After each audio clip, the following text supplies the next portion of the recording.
আরে রাব্বি ভাই, এত টেনশন কিসের? আরে ভাই আর কইেন না, একটা পার্টিতে যামু কিন্তু পকেটে একটা টাকাও নাই। কি করবো কিছুই বুঝতাছি না। আরে সেই তো, এই সুযোগটাই কামে লাগামু। সুযোগ? কি সুযোগ ভাই? ওই যে দেখ অন্ধ, ওর টাকাগুলো চুরি করে ফেলাই, বুঝছস? না ভাই, এটা তো অনেক আরে খারাপ দূর কাজ। দাঁড়া তুই, আমি আইতাছি। ভাই শোন। আরে চোখে তো দেখে না, এই সুযোগটা কাজে লাগাই, লয়া জায়গা 500 ওফ কতগুলো টাকা। ভাই দেখো সব টাকাগুলো নিয়ে আইছি, কেউ দেখে নাই। ভাই দেখছে তো। হোপ, আমি নিজে দেখলাম অন্ধ লোক, আশেপাশে কেউ ছিল না, আমি চুপচাপ নিয়ে আয়া পড়ছি।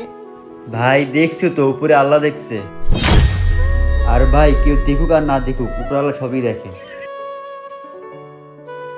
ভাই যখনই খারাপ কাজ করার চিন্তা ভাবনা করবা, সবসময় একটা কথা মনে রাখবা, আল্লাহ তাআলা সব জায়গায় দেখে। ভাই তুমি ঠিক বলছো, আমি এখনই যাই সব টাকাগুলো দিয়ে আসতাছি।